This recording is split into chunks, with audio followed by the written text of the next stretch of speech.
এখানে একটি ত্রিভুজ, ত্রিভুজের পরে আমরা ঠিক এখানে একটি এল লিখলাম। এল লিখে এখানে আমি একটি ডট দিলাম। ডট দিয়ে এখানে আবার যখনই আমি যুক্ত করলাম, আমার হলো একটা চতুর্ভুজ, এবং চতুর্ভুজের পরে আমি একটি বৃত্ত আমি এখানে করলাম। এই বৃত্তর পরে আমি এখানে ব্যবহার করলাম একটি সরল রেখা, আবার এখানেই ব্যবহার করলাম আমি একটি বক্ররেখা। ত্রিভুজের ঠিক মাথার অংশে একটু এম এর মতো বানিয়ে দিলাম। এম এর মতো দেওয়ার পরে ঠিক নিচ পাশে ঠিক একটি ইউ দিলাম। ইউ দেওয়ার পরে ঠিক এপাশ থেকে একটু রাউন্ড করে দিলাম, এপাশ থেকে একটু রাউন্ড করে দিলাম। দেখুন, আমি এখান থেকে যখনই একটা দাগ দিলাম, একটি একটি ফল হলো।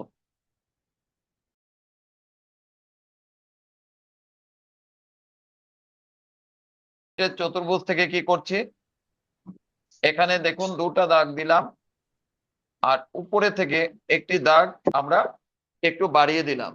আমরা ঠিক এখানে আরেকটা ত্রিভুজ দিলাম।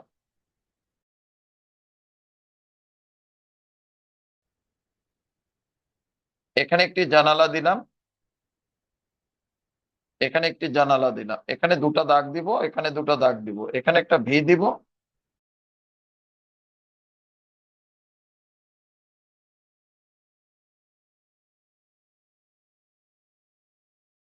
চতুর্ভুজ থেকে আমরা একটি কি আঁকলাম, শিশুদের ঘর। আমরা বৃত্ত থেকে একটি ক্রিকেটের বল করতে পারবো।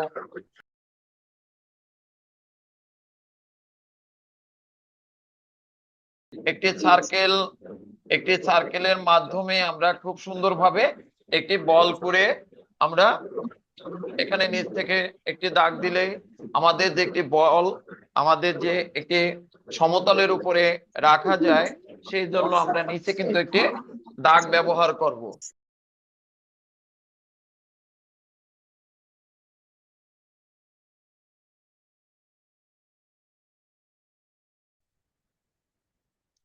প্রথমে একটি সরল রেখা দিব। সরল রেখা থেকে আমরা একটি ত্রিভুজ কিভাবে আঁকবো, আমরা ঠিক সরল রেখাটা যতটুকু দিব ঠিক মিডিল অংশটা আমরা প্রথমেই নির্ধারণ করে নেব। এই মিডিল অংশে আমরা একটা ফোঁটা দিব। ফোঁটা দেওয়ার পরে আমরা ঠিক উপরে একটা কিছুটা দূরত্ব আপনার মনে করতে হবে, এদিকে যতটা আপনার সরল রেখাটা দিয়েছেন তার চেয়ে একটু ছোট। 3 ইঞ্চি থাকলে আপনি এটা 2 ইঞ্চি উপরে একটা ফোঁটা দেবেন। দেওয়ার পরে আপনার একবার উপর থেকে নিচে আসবে, একবার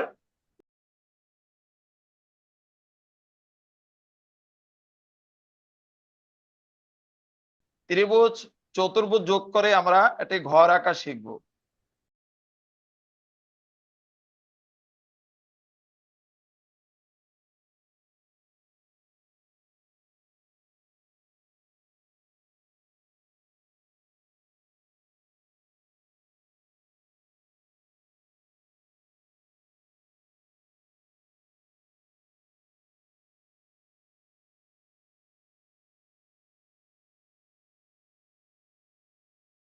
এখানে একটি ভি দিয়ে একটি দাগ দিলাম, আর এই ত্রিভুজের অংশটা উপর থেকে কিছুটা অংশটা আমরা এখান থেকে মুছে দিতে পারি। মুছে দিলেই আমাদের এখানে ঘরটা দেখতে ভালো লাগবে।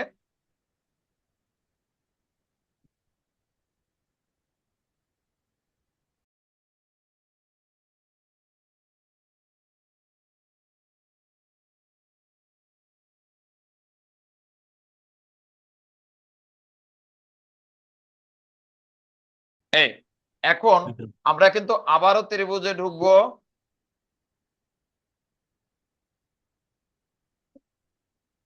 এবারে ত্রিভুজ থেকে আমরা নিচের দিকে একটি ডান দিকে কিন্তু আমরা ত্রিভুজ থেকে একটু বের হয়ে গেলাম। যে অংশটা বের হয়ে গেছি উপর থেকে এবারে একটা অংশ আমরা আবার বের করে নিলাম, একটি সরল রেখা। এরপরে দুইটা সরল রেখা দেখুন যুক্ত করলাম। ঠিক ত্রিভুজের বাম কোণার থেকে আবার আরেকটি রেখা দিব। এখন যেটা করতে হবে, ত্রিভুজের এই পাশ থেকে একটি রেখা নিচের দিকে আসব। দেখুন এটা একটু ছোট আছে, তাহলে এটা যতটুকু আছে এই পাশেও ততটুকু একটা রেখা আমরা এখানে দিব। এখন এটা আমরা এখানে যুক্ত করব, এখানে যুক্ত করব। এখন দেখুন আমাদের এদিকে ছোট হলো, আবার এদিকে ছোট হলো, এটাকে বলা হয় পরিপ্রেক্ষিত। একই পার্ট কিন্তু এখানে যা আছে আমাদের ঘরে কিন্তু এখানে কিন্তু একই পার্ট থাকে, কিন্তু আমাদের এখানে দেখার যে অবস্থানটা, যে এখানে আমি এখান থেকে দেখলে একজন মানুষ যখন এখান থেকে দেখবে, যখন এ পার্টও দেখছে আবার কিছুটা এ পার্টও দেখছে, তো এটা 2 ডাইমেনশন বলা হয়। যে একটা পার্ট এদিকে যখন যায় ছোট হবে, আবার এটা এদিকে যখন এদিকে যাবে তখন আবার এদিকেটা ছোট হবে। যেমন দেখুন আমি দুপাশে অল্প অল্প একটু রাউন্ড করে আমি একটু উম, দাগ দিয়েছি, আস্তে করে এখানে যুক্ত করলাম, আবার এখানে আবার আস্তে করে এখানে যুক্ত করলাম। তো এখানে আমি যখনই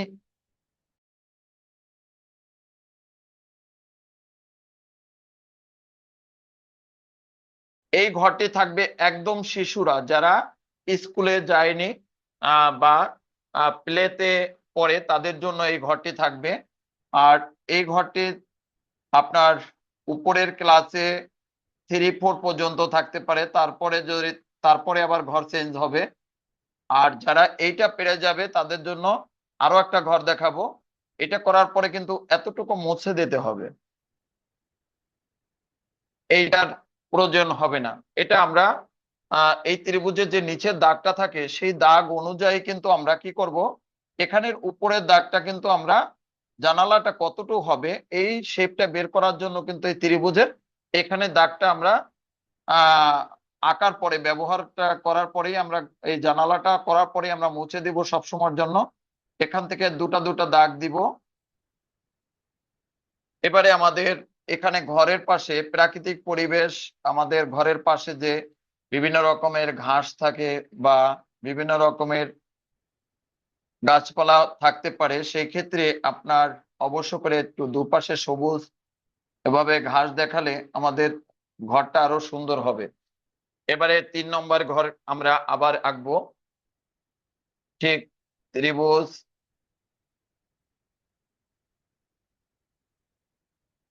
এবারে ত্রিভুজটা আমি এখানে যুক্ত না করে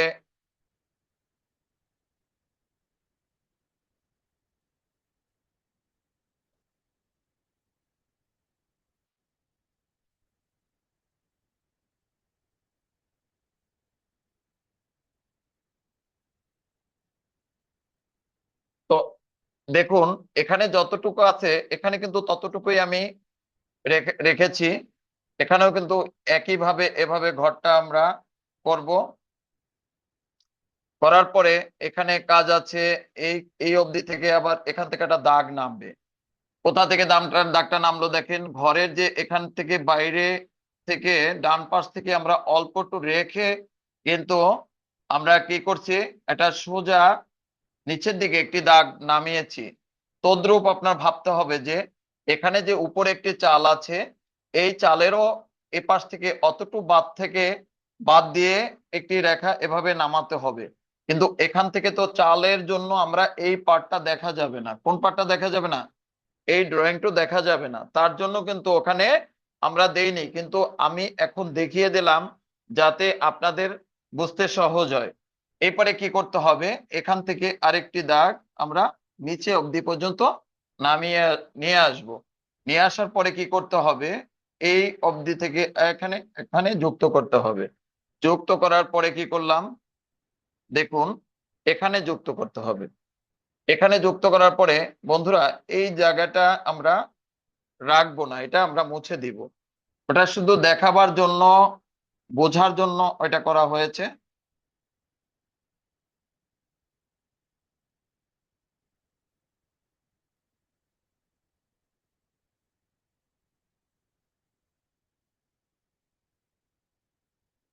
এখান থেকে আমরা একটা ছোট্ট দাগ দিব।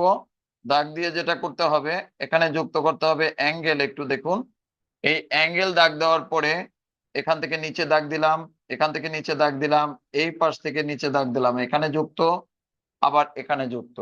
তো এই যুক্ত করার পরে আপনার এভাবে দাগ দিলাম। এখানে আবার একটু ঘাস ওভাবে দেখিয়ে দিলাম।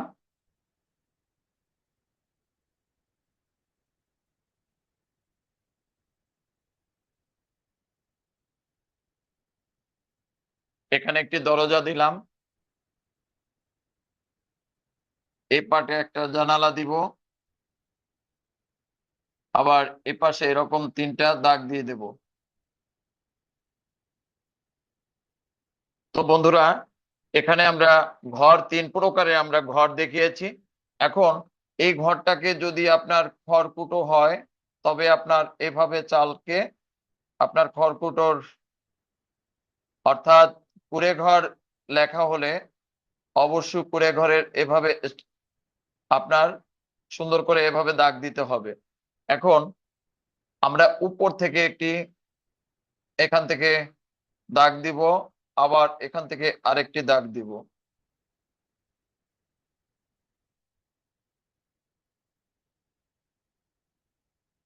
এই ঘরটা কিন্তু একটু বড় মানুষের, কারণ 3 থেকে উপরের ক্লাস হলে ভালো হয়। আর যদি শিশুরাও পারে সেক্ষেত্রে সমস্যা নেই। এই ঘরটা পেন্সিল থেকে আপনারা এভাবে কিছু দাগ আপনারা ইউজ করতে পারেন। আমরা এই ঘরটাকে আপনার টিনের ঘরও করতে পারবো। সেই ক্ষেত্রে কি করণীয়, এভাবে আমরা যে বক্ররেখা আছে, আমরা যে এখানে বক্ররেখাটা আমরা শিখলাম, সেই বক্ররেখাটাকে এখানে ট্রান্সফার করতে হবে। কিভাবে? এটা বড় বড় স্টেপ আছে সাপের মতো, এভাবে না দিয়ে আমরা একটু টিনের একটু যে ভাঁজ, ছোট ছোট ভাঁজ থাকে, সেই খাতগুলো আমরা টিনের খাতগুলো ব্যবহার করব।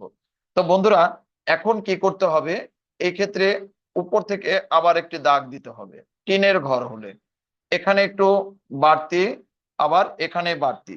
তো এই বাড়তি করার পরে আমরা সবাই গ্রামে বা শহরেও তো টিনের ঘর আছে, সেই ক্ষেত্রে কিন্তু আমরা টিনের ঘরগুলো যদি করি, সেই ক্ষেত্রে এভাবে দাগ দিতে হবে এবং উপরে একটি পার্ট তৈরি করতে হবে।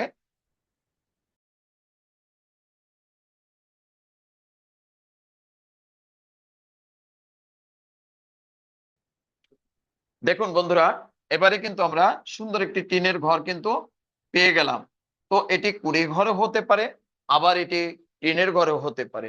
আপনারা 5 মিনিট সময় পাবেন, 5 মিনিট পরেই আপনাদের আমরা কাজ দেখব। আমরা ঠিক 5 মিনিট পরেই আমি কিন্তু আপনাদের